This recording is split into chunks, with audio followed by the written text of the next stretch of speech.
Good evening. I'm Judy Woodruff. On the NewsHour tonight, Biden agenda battle. Democrats scramble after a key senator breaks with the president on raising taxes on America's wealthiest to pay for a package of social spending programs. Then Brazil versus Bolsonaro. One of the world's most controversial leaders faces criminal charges for his handling of the coronavirus pandemic. We talk with his former health minister. And learning gap. Minnesota has one of the country's widest disparities in the education it offers students according to race. We look at the debate underway over bridging that divide and how it's impacting students stuck in the middle. Students of color in particular are put at a disadvantage because schools don't necessarily function to close those gaps in any meaningful ways. All that and more on tonight's PBS NewsHour.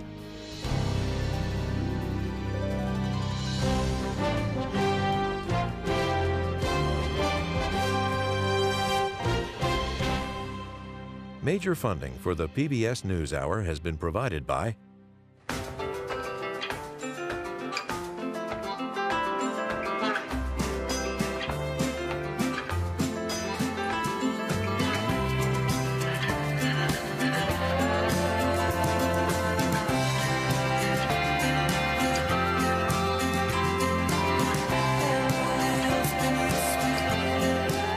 moving our economy for 160 years. BNSF, the engine that connects us.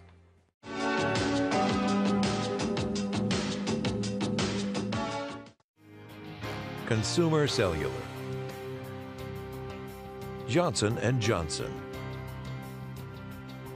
financial services firm Raymond James, BDO, accountants and advisors.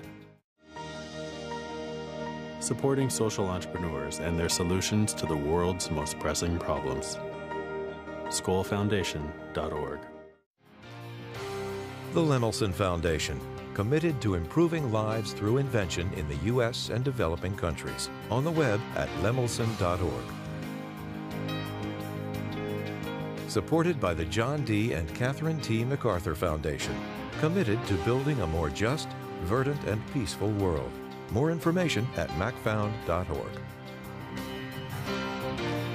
And with the ongoing support of these institutions.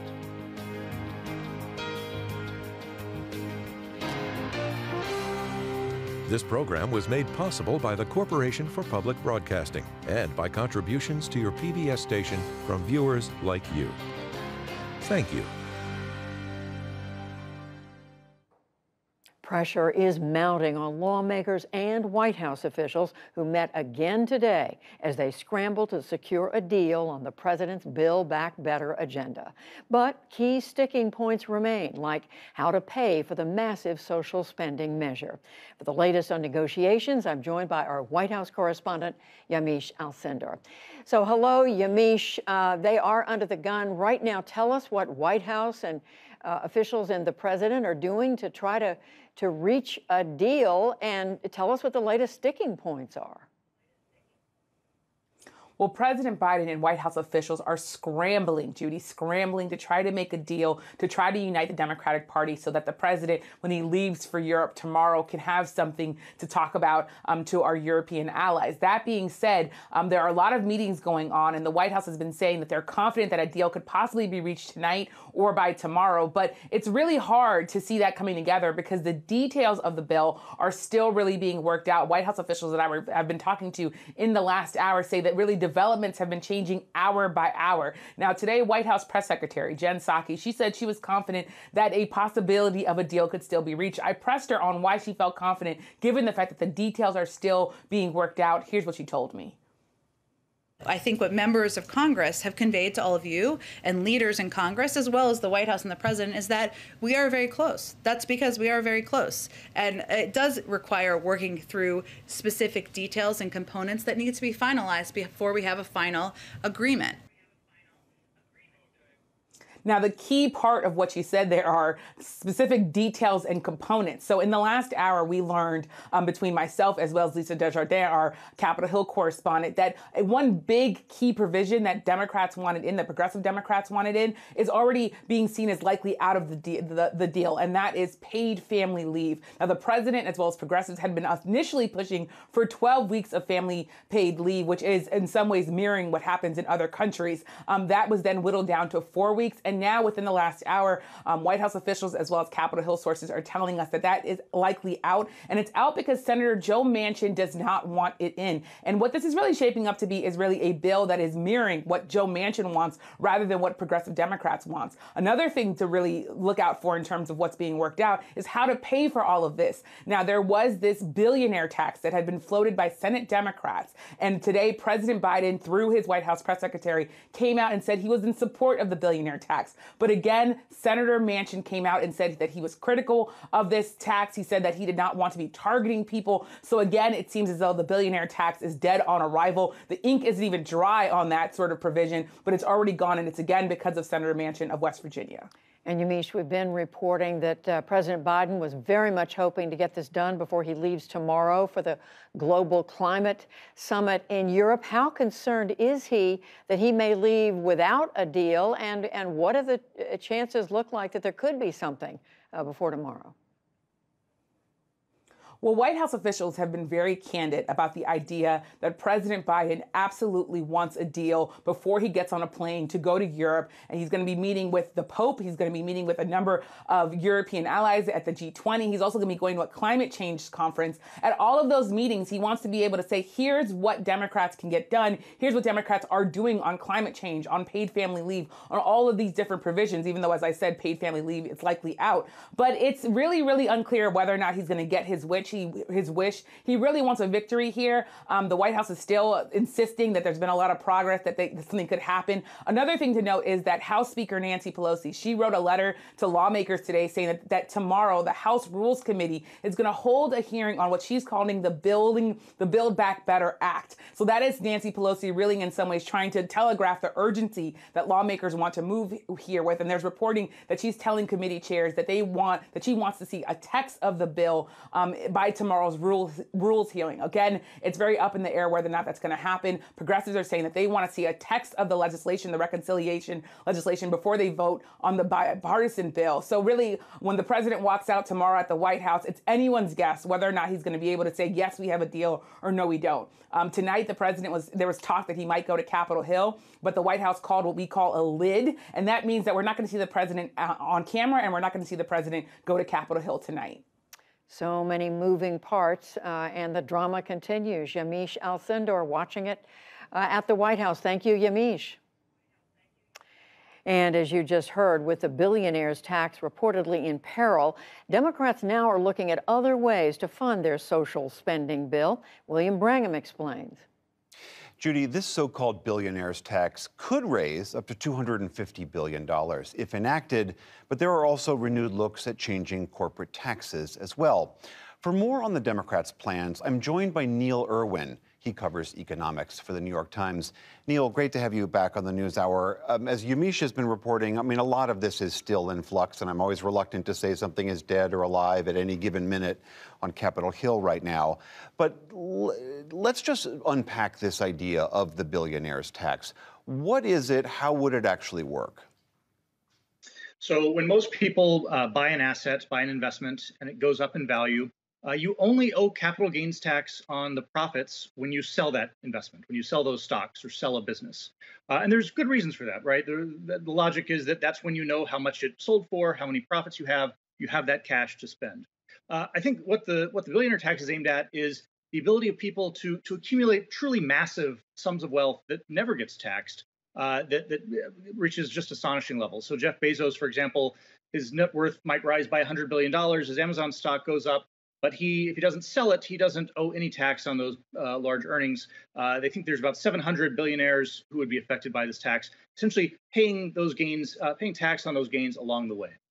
So the sort of assertion undergirding all of this is that billionaires, with these blossoming funds of money that grow, that they're not somehow paying a fair share. Now, your definition of fair share is different from anyone else's, but that seems to be the essential argument, that they ought to be paying more to the government. It is. And this notion that people can accumulate these massive piles of wealth and go years and years and years paying, very little to the government. I mean, Warren Buffett's been talking about this for years, that his secretary pays a higher income tax rate than he does because his wealth is accumulating in capital gains in his company. So that's the logic. Now, it does raise some fairness questions, some execution questions, and I think that's some of the reason that we saw some real doubts emerge just today on actually including this as part of the Biden agenda.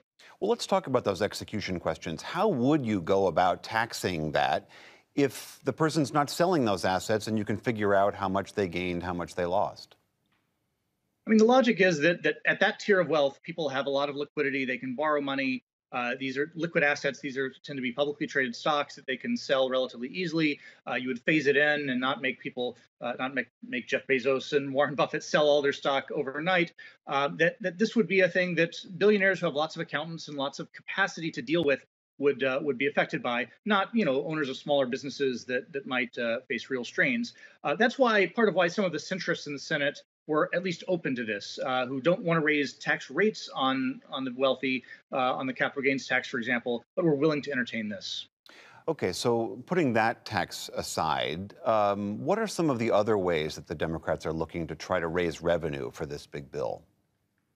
So the one that people are talking about a lot today is having a corporate minimum tax. So the corporate income tax is currently 21%.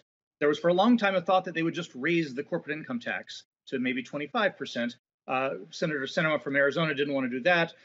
Now there's talk that, okay, we might not raise the corporate income tax rate, but maybe if we say, even if you have all these deductions and, are expensing stock options, things like that, that reduce your effective tax rate below 21%, we're going to set a minimum. 15% is the number people are talking about. So that would be an effective increase in corporate taxes on companies that have the most deductions, the most ability to get lower rates in effect right now. So the opposition to that argues what against that proposal? Well, one argument is that companies that are able to lessen their corporate tax bill, it's usually for reasons we like to support. It's because they're making investments and they have to expense those investments. It's because they're paying their employees with stock options that tends to align incentives. That these are desirable things, and you don't want the tax code to disincentivize them. That said, if you're not going to raise rates, if you're looking for this money somewhere, this might be a less painful way for the government to kind of raise this revenue than some of the other options that have been discussed. I mean, as we've watched these negotiations go forward, I mean, there is a graveyard chock full of proposals that have been floated and have already died. My understanding is that, according to polling, taxing corporations, taxing billionaires polls fairly well.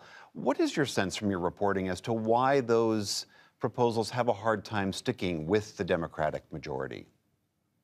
I think the reality is just this is a vanishingly small Democratic majority. They need literally every single Democratic vote in the Senate, 50 votes, plus the vice president breaking ties, nearly that close in the House. They need nearly every House Democrat to be on board. And the reality is, even if most Democrats are comfortable with raising capital gains tax rates, raising corporate tax rates, these sorts of things, as long as one or two or three are not so sure, it doesn't happen. And that's what we have right now. Most Democrats would be open to many more kind of revenue raisers. Joe Manchin from West Virginia, Kristen Sinema from Arizona, maybe a couple of others are much more reluctant to pull the trigger, and those votes are necessary if they want to pass this thing. Lastly, during the presidential campaign, the Democratic presidential primary, we heard Elizabeth Warren and Bernie Sanders proposing a wealth tax. How does that idea compare to these other proposals, and is that potentially on the table? It's not right now. It's not being discussed. Conceptually, it has some real similarities to the billionaire's tax we were talking about, marking capital gains taxes to market for the very rich. In terms of the revenue it would raise, pretty similar. It's actually, if anything, the wealth tax has more constitutional questions around it. Would it be legal? Would it be upheld in court?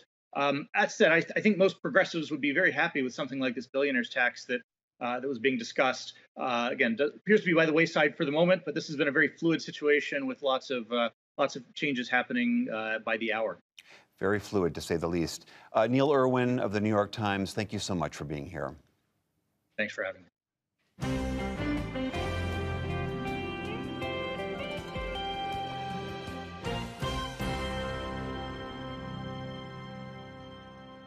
In the day's other news, the White House says states are moving quickly to order Pfizer's low-dose COVID vaccine for young children. An FDA advisory panel endorsed it Tuesday. Millions of doses could be shipped next week once the full FDA and the CDC give the green light. A congressional report says that at least 59,000 meatpacking workers caught COVID last year and that 269 died. That is nearly 3 times the previous estimates. The report says that companies were slow to respond. The industry disputes that claim. Immigration arrests in the U.S. interior have hit their lowest level in more than a decade. The Washington Post reports ICE agents made 72,000 arrests away from the southern border in the last fiscal year. That was down from 104,000 arrests in the previous year. Meanwhile, the Homeland Security Department announced agents will stop making routine immigration arrests at schools and hospitals.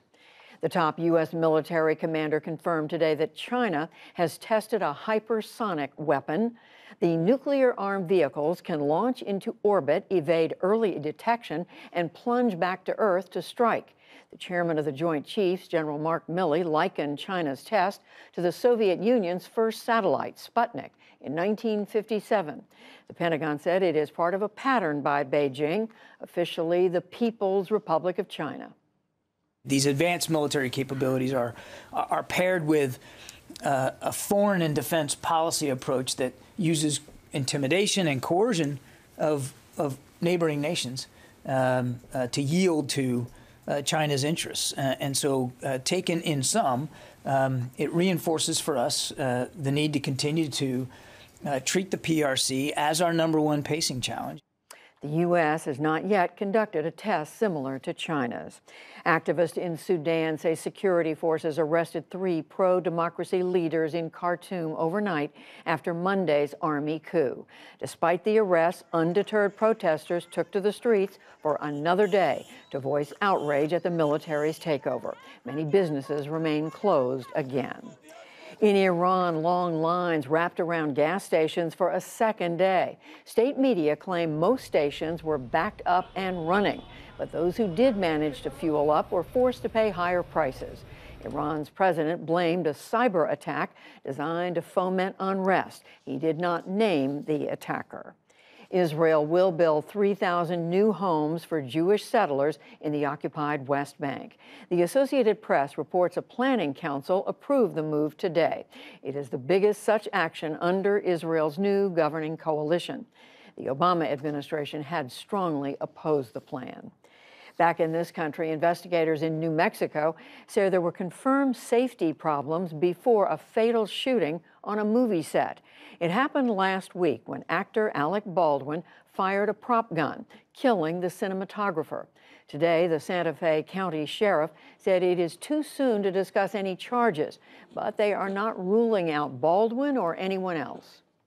He's obviously the person that fired the weapon. So we're going to continue interviewing and getting the facts of his statements and the evidence and the case and possible witnesses or anybody that has any information. So right now, he is an active part of this investigation. Investigators say they found complacency in the handling of weapons and ammunition on the set. For the first time, the United States today issued a passport with an X gender designation. It's for those who do not identify as male or female. The option will be offered more broadly next year under a new Biden administration policy. On Wall Street today, stocks followed oil prices lower. The Dow Jones Industrial Average lost 266 points to close at 35,490. The Nasdaq was virtually unchanged. The S&P 500 slipped 23 points. And Mort Sahl is being remembered tonight for revolutionizing stand-up comedy. He died Tuesday in California. Sahl gained attention in the 1950s and 60s with satirical commentary on news events and U.S. presidents. Later, his work inspired others, from George Carlin to Jon Stewart. Mort Sahl was 94 years old. Still to come on the NewsHour, why one state is addressing educational disparities through legislation. The president of Brazil faces possible criminal charges for his handling of the pandemic. We speak with the country's former top health official. The Revolutionary Way, a Philadelphia museum, is showcasing the diversity of America's history makers and much more.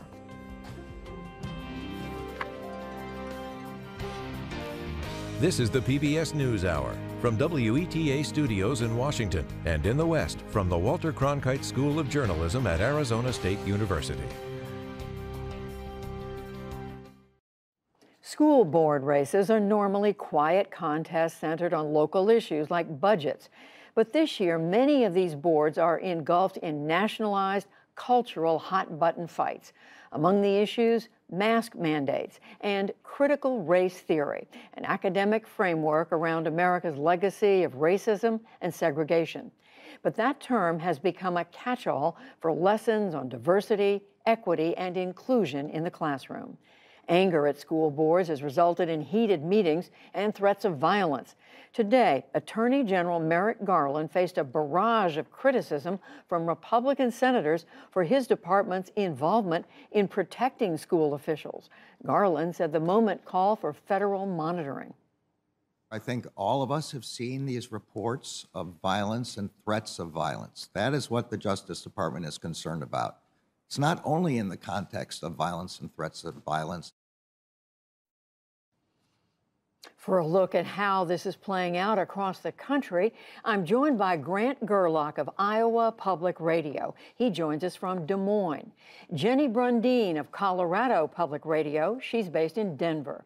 And in Columbus, Ohio, Joe Ingles of Ohio Public Radio and Television. It's so good to see the three of you. Thank you for joining us. Joe Ingles, I want to start with you. What does school board races in Ohio look like this year compared to previous years? Well, they're intense. The Ohio School Boards Association says we have more than 2,600 candidates for school board this year. Now, compare that with 4 years ago, Judy. It was a 50% increase, and the races are hotly contested in most areas. And skipping over to Colorado and to Jenny Brundin, and I want to say before we hear from you, I want to play some of the commentary at this was an October school board candidate forum in Colorado Springs. This is just an excerpt. We don't need to indoctrinate or legislate programs to expect respect. No school should ever have the ability to make healthcare decisions for any family. DEI is here, it is CRT, and it is at its core level Marxism. I am not a fan of DEI. They're very good, nice, flowery words, but equity is not a word that is really American. So Jenny Brundin, as we said, this is just a sampling, but tell us how typical are the issues that these candidates are raising? Yes, I would say I've sat in on quite a few school board forums, and for the most part, the traditional issues, that is student achievement, how to close the achievement gaps, school budgets, those are the main issues. But when you get into some of the more conservative areas around Colorado Springs, and indeed in a few races here closer to the Denver area, you do hear more questions and answers about masks, about critical race theory, and as you saw there, they were mentioning DEI, that's diversity, equity, and inclusion, and many parents are conflating that with so-called critical race theory and are upset about it. And it sounds like it's coming up a fair amount. I want to move over to Iowa now and to Grant Gerlach. And Grant, now we have a short clip. This is what some citizens were saying to school board members in September in Ankeny. This is a suburb of Des Moines. We know where you live. We're going to stalk you, come into your house. So for those who couldn't hear, he was saying, we're going to come to your house, we're going to stalk you. It sounds like a pretty fevered pitch there. Yeah, especially at that meeting, that's where the school board voted to put in place a mask mandate for all students, which hadn't been in place before. In fact, there had been a state law prohibiting schools from putting mask mandates in place. After that was blocked by a federal court ruling, schools came back and several of them have put mandates in place. But in Ankeny, that's been a controversial issue going back to last school year, and it really came to a head that night and led to those harassing statements from that person in the crowd. And he's been associated with a group that's been very vocal against mask mandates, and in some cases is spreading false information about masks and conspiracy theories and that type of thing. They've been pretty prominent in the school board races too. It's just carried over, those controversies about the mandate carrying over into the debates in the school board race as well. Joe Ingles, you were telling us that that in some parts of Ohio, school board members have actually been threatened. We heard a little of that in that clip there from Iowa. But what are you seeing in Ohio across the state? Yes, some school board members report they've been threatened. We've seen a lot of bad behavior at local school board meetings.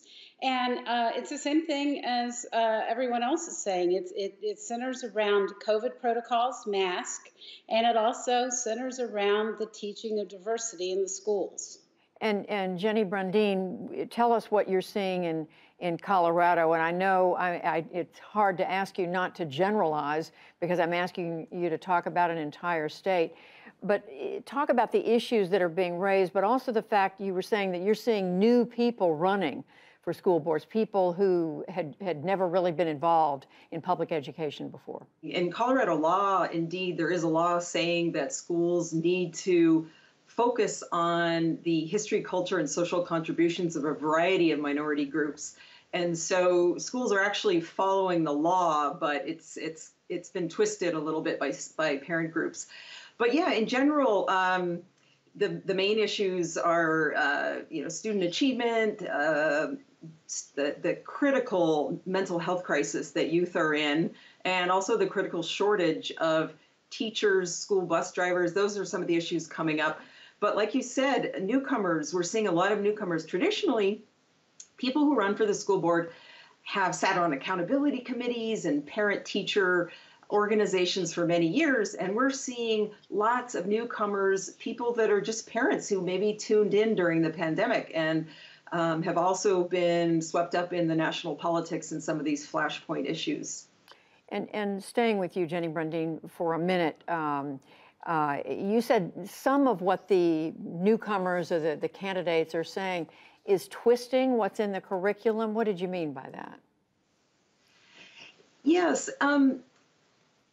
I've spent a lot of time looking at curriculum, and many school districts right now are undergoing a process of making their curriculum more inclusive and representative to reflect the student body. So, for example, reading a piece of English that might be written by an African-American person. So, tinkering with the curriculum so that it looks more like the student body, which is what Colorado law calls for. And I think when you have some groups of parents that are reading about critical race theory and are reading about diversity, equity, and inclusion in whatever form they're reading it, their view is somehow that teachers are teaching kids to dislike white people, and that students of color are the victims and white people are the oppressors. And everything I've read in curriculum and talking to many teachers, that is not what is being taught. But there are a sizable segment of the population, parents, who believe this is happening. And I should also say, I've sat in on many, many, many school board meetings, and there are dozens and dozens of parents who applaud the equity efforts. Grant Gerlach, what about in Iowa? I mean, what is your sense of how proportionate the criticism is? Oh, well, all this sounds very familiar, what I'm hearing from Ohio and Colorado, whether it's on masking or it's on teaching racism and equity in schools. For the most part, it's only a handful of districts across the state where these are really coming to a strong, contentious point ahead of these school board elections. Oftentimes, I've noticed it's been in some of the fast-growing suburban areas, and these are areas where they're growing quickly, the populations are changing, the demographics are changing, more students of color in the school districts, And sometimes it's students themselves who are trying to drive these conversations about race and equity in their schools. Parents are hearing about it, maybe coming late to the conversation, and coming, in many cases, from this frame of the national debate about CRT or the buzzwords around these issues. And it's creating this dichotomy going into the school board election where we have national issues that are breaking in on local conversations about these issues. Well, it is such a not only important story for us to cover, but one that we want to keep an eye on as we get closer, not only this year's elections, but of course midterm elections next year. But we want to thank the three of you very much: Joe Ingles in Ohio, Jenny Brundin in Colorado, and Grant Gerlach joining us from Iowa. Thank you all very much. We appreciate it.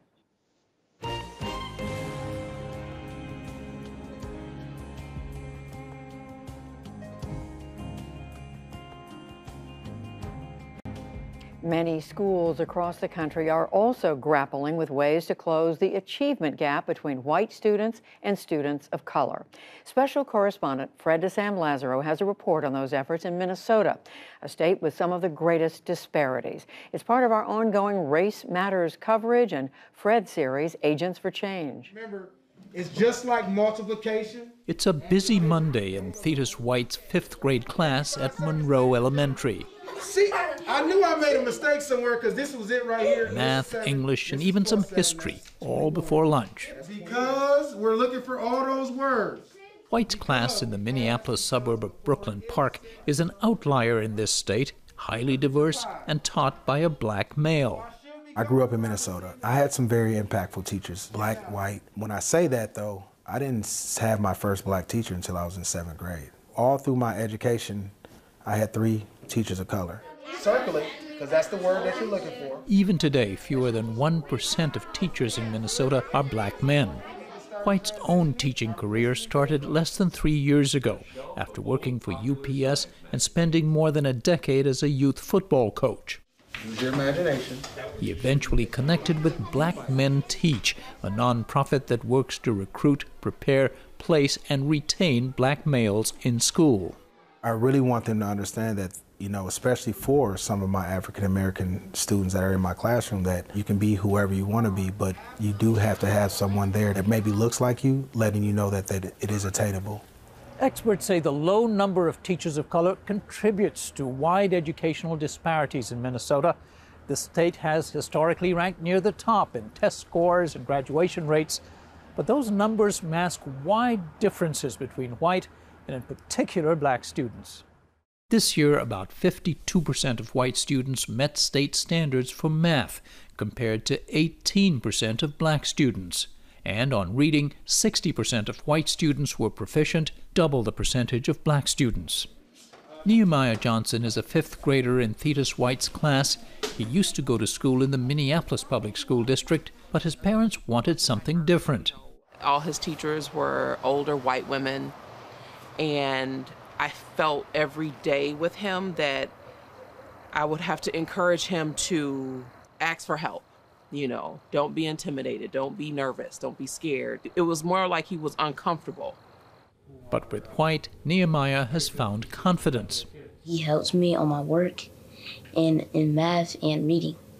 It's good to see that someone cares. A black male teacher is showing that, expressing he cares about him. It probably would have helped being that age, having a Mr. White. It definitely would have helped me. University of Minnesota professor Justin Greenidge studies racism and inequality in education. Growing up here, he says he didn't have a single teacher of color until college and understands from his own teaching experience why they're so difficult to recruit and retain. I would go up to a teacher and introduce myself about 3 or 4 times. They assumed I was security staff. It impacted my mental health because I started to say, okay, how are people perceiving me? Should I even be a teacher? And I kind of got this complex oh, I'm not good enough. And so that's a subtle example, but those things can accumulate. Among the systemic challenges, Greenwich says public education dollars are not distributed equitably between the state's poorer and wealthier school districts. There's been wide societal inequalities that have existed for decades, and schools and classrooms don't exist in a vacuum. Students of color in particular are put at a disadvantage because schools don't necessarily function to close those gaps in any meaningful ways.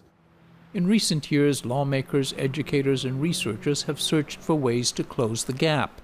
One effort is being led by two prominent figures in Minnesota: Alan Page, a former Minnesota Viking, NFL Hall of Famer, and retired state Supreme Court Justice, and Minneapolis Federal Reserve President Neel Kashkari. They've proposed an amendment to the state's constitution. The current language requires a general and uniform system of public schools funded by the legislature.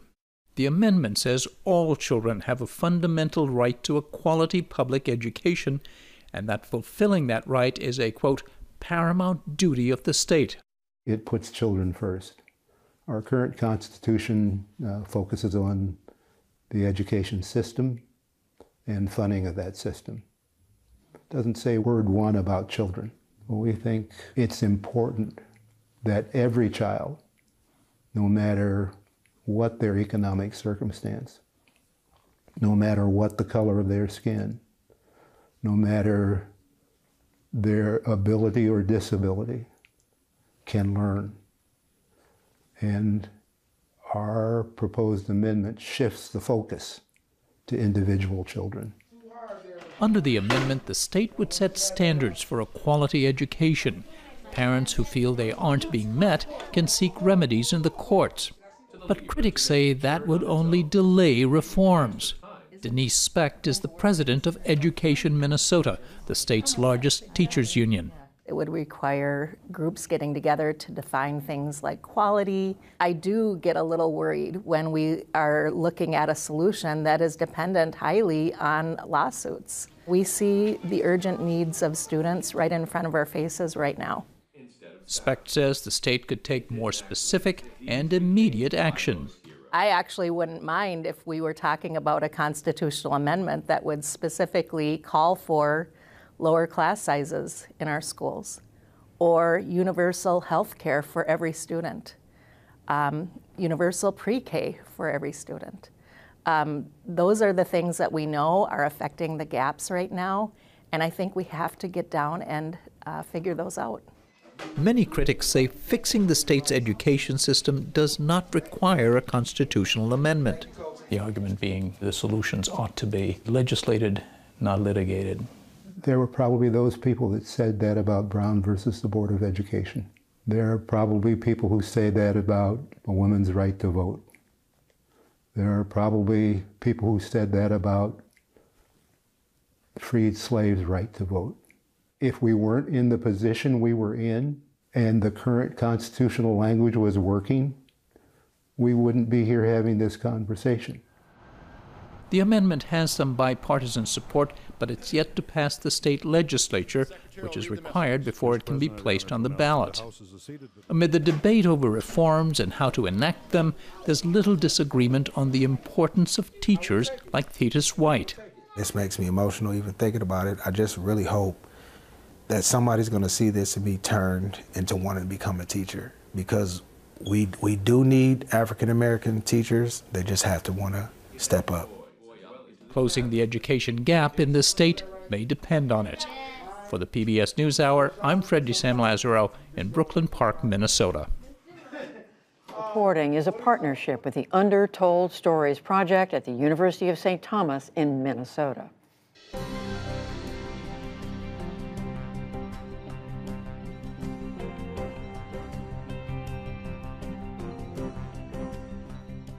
A Brazilian Senate committee investigating President Jair Bolsonaro submitted its findings today to the country's attorney general, recommending the president face criminal charges for his handling of the pandemic. The inquiry is unprecedented and scathing, accusing a sitting head of state of crimes against humanity for Brazil's COVID death toll, the second highest in the world. Here's Nick Schifrin. It is a memorial of grief, what activists call a shrine of shame. 600 tissues for the more than 600,000 Brazilian lives lost. Their posters ask, who is responsible for this tragedy? The Senate's answer, largely one man. From the beginning, President Jair Bolsonaro opposed a nationwide lockdown, blocked mask mandates and social distancing requirements, and denied the virus's gravity. In my case, given my athletic history, if I was to be infected, it would not necessarily concern me. I wouldn't feel anything other than at most a little cold or be under the weather. He touted unproven therapies. After testing positive, he called anti-malarial hydroxychloroquine a cure. Just this week, disparaged vaccines with lies. The reports from United Kingdom government officials suggest that they are completely vaccinated. They are developing AIDS faster than what was expected. Facebook and YouTube later took down this and other Bolsonaro videos. While spraying his fire hose of falsehood, Bolsonaro told Brazilians to stop whining and pushed to reopen the economy. The collateral damage of the measures to fight the virus cannot be worse than the very illness. Brazil ended up with the world's second highest official death toll just after the U.S. Senator Omar Aziz led the inquiry. The presidency is an institution. The presidency is not an office in a bar where you can say what you want while drinking beer and eating barbecue. Bolsonaro tells the Brazilian people about unfounded studies when we ask to vaccinate the population. A majority of the commission's members endorsed the report's recommendations to accuse Bolsonaro of crimes against humanity, inciting an epidemic, charlatanism, and misuse of public funds. The 1,200-page document found Bolsonaro's government omitted and opted to act in a non-technical and reckless manner in the fight against the pandemic, deliberately exposing the population to a concrete risk of mass infection in order to achieve herd immunity. Today, the report was submitted to Brazil's Attorney General Augusto Aras. He is a Bolsonaro appointee and does not have to pursue charges. Bolsonaro himself has repeatedly dismissed the committee and its report as politically motivated. How good would it be if the Senate committee was doing something productive for our country?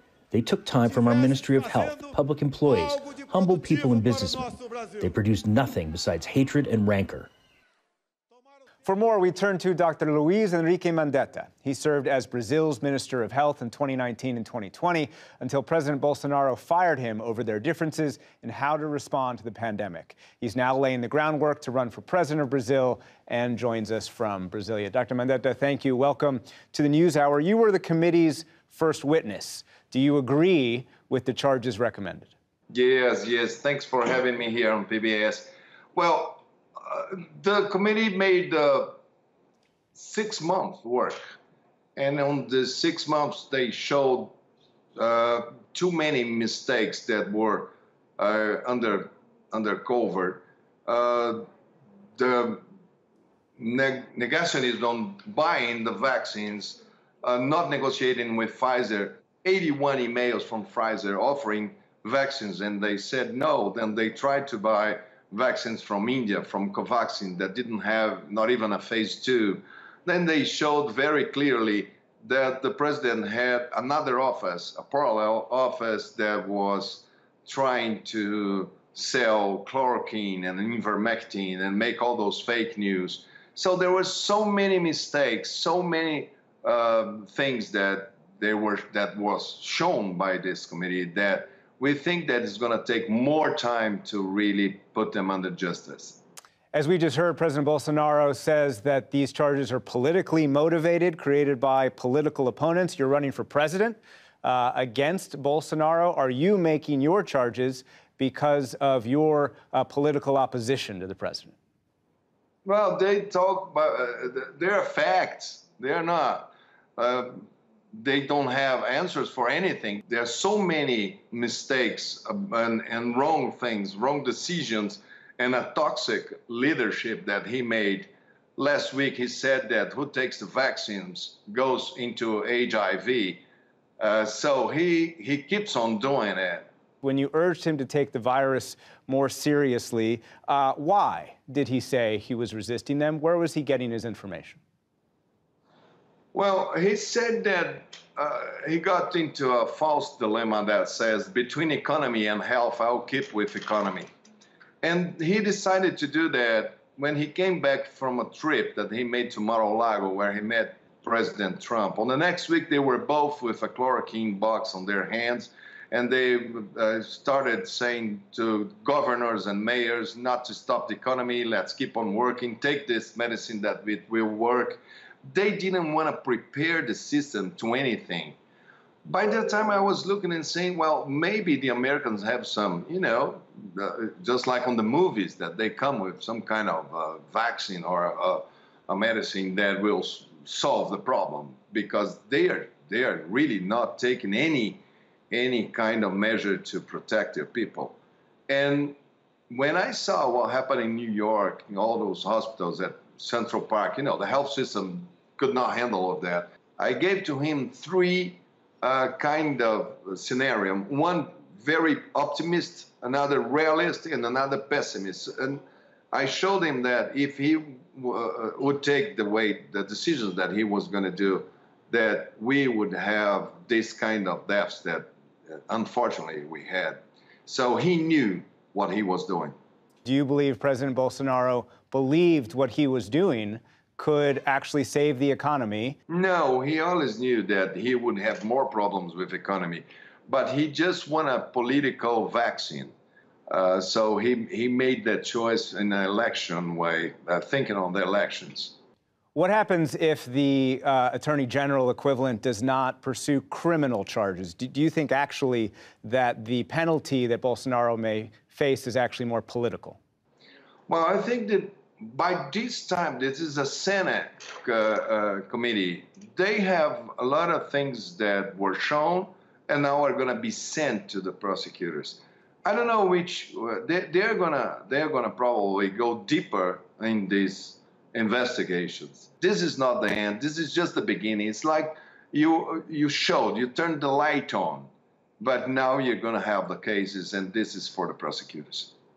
Dr. Luis Enrique Mendieta, thank you very much. Thank you. Thank you for having me here.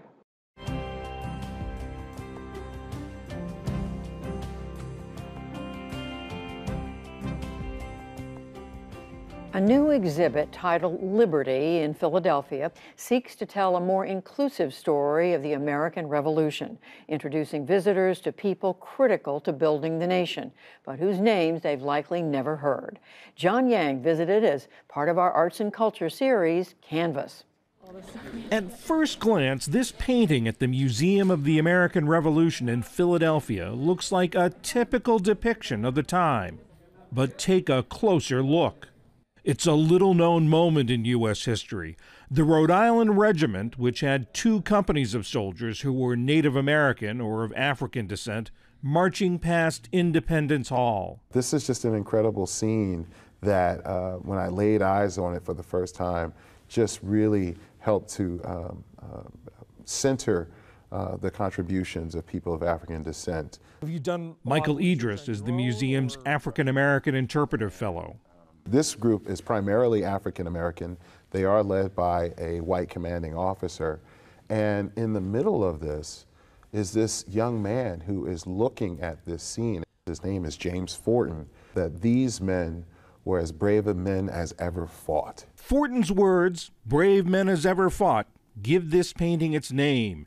It was commissioned by the museum as the centerpiece of a special exhibit called Liberty, Don Troiani's paintings of the Revolutionary War. Forten is an unheralded Revolutionary War figure, a grandson of enslaved people who was born free. He fought in the war as a teenager and later became a wealthy businessman and leading abolitionist. We deserve life, liberty, and happiness. A play about his life opens on Veterans Day, part of the museum's efforts to showcase the diversity of American history. There are approximately 2.5 million people in British North America on the eve of the American Revolution, and they're not all John Adams, right? Adrian Whaley is the museum's Director of Education and Community Engagement. If we are not looking at a story of the American Revolution that is inclusive of all of those people, we're doing poor history, number one. But number two, we're not providing people with the opportunity to understand how they themselves and communities like theirs might have been dealing with the challenges and the complications of this crazy, chaotic, hopeful, beautiful, challenging time. We had hoped that we could sort of be an American Revolution 3.0 museum, a place that focuses more on asking questions. Scott Stevenson is president and CEO of the museum, which opened in 2017. Washington's army at Yorktown in 1781 may have been as much as 25% soldiers of color. We want to teach people to be historians rather than sort of be passively walking through a museum, just looking at the artifacts and a traditional kind of telling. We really wanted it to be interrogative experience. When our kids come through, they have a character card. A museum that's about inquiry, that asks questions, that's the best kind of learning, I think, that we can possibly do for our rising generations. The museum's core exhibit includes many little noted stories. The fiercely debated decision by the Oneida Nation of Native Americans to support the revolution. Enslaved women like Phyllis Wheatley, the first African American and only second woman in North America to publish a book of poetry. And enslaved people of African descent who fought for the British in exchange for their freedom. That's illustrated in this tableau called "Sometimes Freedom Wore a Red Coat." It depicts a woman overhearing a young enslaved man telling a friend he was running away to join the Redcoats. By design, all the figures are the likenesses of people now living. One of the reasons that we do that is to emphasize the fact that these are real, lifelike, like they've got the breath and the blood of real people in them, right? When you look at a figure like this that's actually been life cast, right, and you start to be able to make connections to the people and the stories of the past. When you talked about being life cast, this is you, this is your skin, this is your face. Literally me. This is my skin, this is my face. One of the first things that I was asked to do at the museum was to lend my likeness to one of the tableau figures. In a Philadelphia there are also flesh and blood interpreters in costumes playing the roles of historical figures. The museum's black interpreters portray both enslaved and free people. Interpreter Kalela Williams. You know, other black folks will look at me and say, you know, how does it feel to portray a slave? And I generally don't, but of course I would. That's a role that I would like to portray. To me, there's beauty in portraying who was there. Currently, Williams portrays Helena Harris, a Philadelphia schoolteacher, a rare profession for a black woman in the 1790s.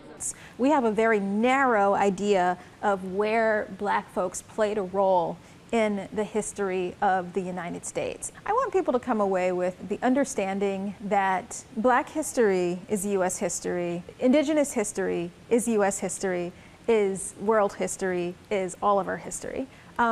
Everyone's history is part of who we collectively are. Michael Idris, the interpretive fellow, portrays a Philadelphia baker based on Cyrus Bustle, a formerly enslaved man who owned a successful bakery. I want to tell stories that meet people of African descent at bedrock, at inception. I want people to understand that the stories of people of African descent are centered there as well, among others that are part of this revolutionary story. Idris says it also serves to draw a direct line from the 18th century to today's re-examination of racial justice. Does that affect you, this bridging the centuries and what's going on now and what was going on then? Pinning back history is really important. It's a way of revealing that there has always been tension. This is an experiment that is ongoing. The museum speaks to that. It's a revolution that is ongoing in so many respects. I think that we have this opportunity to tell diverse stories at a moment when so many members of the public are really, really hungry for those diverse stories. That resonates with many visitors, like current Alabama schoolteacher Shay Deason. It's neat to see someone that looks like you, to know that, hey, you know, you do care about my history, you do see it, you know, we were there too. And retired teacher Gary Stringfellow of California. That's the part that puts the tears in my eyes, because we're in the room where it happened, I'll borrow from Hamilton, but you're also seeing everybody's point of view. Points of view that haven't always been included in history books. The exhibit, Liberty, Don Troiani's Paintings of the Revolutionary War, runs through September 2022. For the PBS NewsHour, I'm John Yang in Philadelphia. The history that we all need to learn. And an update before we go. Earlier in the program, I misspoke and said the Obama administration opposed Israel's current plan to build 3,000 new homes for Jewish settlers on the occupied West Bank. Apologies, I meant to say the Biden administration. And that's the NewsHour for tonight. I'm Judy Woodruff. Join us online and again here tomorrow evening. For all of us at the PBS NewsHour, thank you. Please stay safe, and we'll see you soon. Major funding for the PBS NewsHour has been provided by... The rules of business are being reinvented with a more flexible workforce, by embracing innovation, by looking not only at current opportunities, but ahead to future ones. People who know BDO. For 25 years, Consumer Cellular's goal has been to provide wireless service that helps people communicate and connect. We offer a variety of no-contract plans, and our U.S.-based customer service team can help find one that fits you. To learn more, visit consumercellular.tv.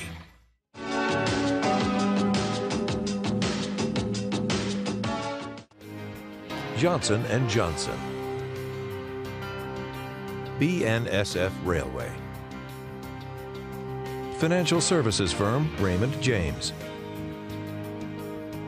The Ford Foundation, working with visionaries on the front lines of social change worldwide. And with the ongoing support of these individuals and institutions.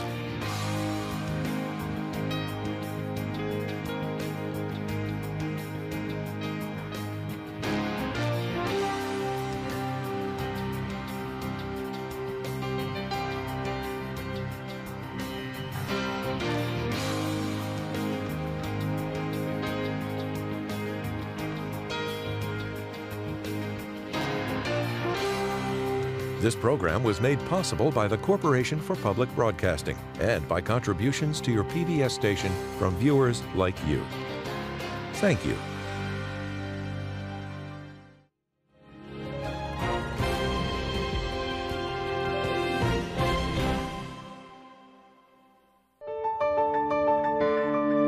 You're watching PBS.